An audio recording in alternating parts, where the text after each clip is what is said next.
Hi guys, welcome back to my channel. আমি তুলিকা, আর আজকে তোমাদের সঙ্গে আমি অটিজম কিছু সাইন নিয়ে কথা বলবো।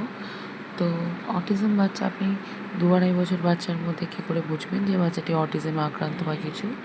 সো বাচ্চাটির খেলার ধরন কিন্তু আর 5টা বাচ্চার মতন হবে না। তারা কোনো খেলনা খুব শাড়ি দিয়ে সাজাতে ভালোবাসবে। তারা আপনার সঙ্গে চোখ রেখে কথা বলবে না। তারা একই কথা রিপিটেটিভলি বলবে। তারা কখনো কখনো ওভার সেন্সিটিভ হয়ে যাবে, কখনো কখনো আন্ডার সেন্সিটিভ হয়ে যাবে, মানে হাইপো অ্যান্ড হাইপার সেন্সিটিভ হয়ে যাবে। তারা যেই সময় যেটা করে সেই সময় সেটা করতে পছন্দ করে। অর্থাৎ রুটিনে যদি অন্যথা বা গণ্ডগোল হয়, তারা কিন্তু প্রচণ্ড রেগে যায়, প্রচণ্ড স্ট্রেসড হয়, ট্যান্ট্রামস শো করে।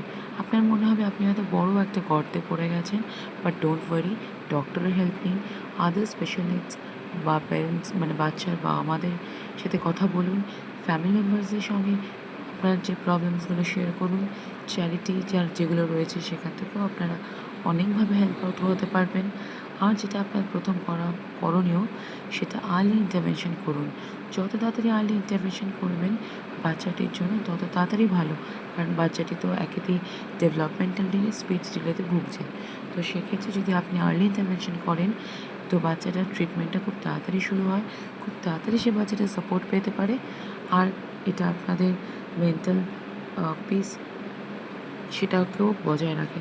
সো আমার ভিডিওটা ভালো লাগলে লাইক, শেয়ার, কমেন্ট, সাবস্ক্রাইব করে পাশে থাকবেন। Thank you.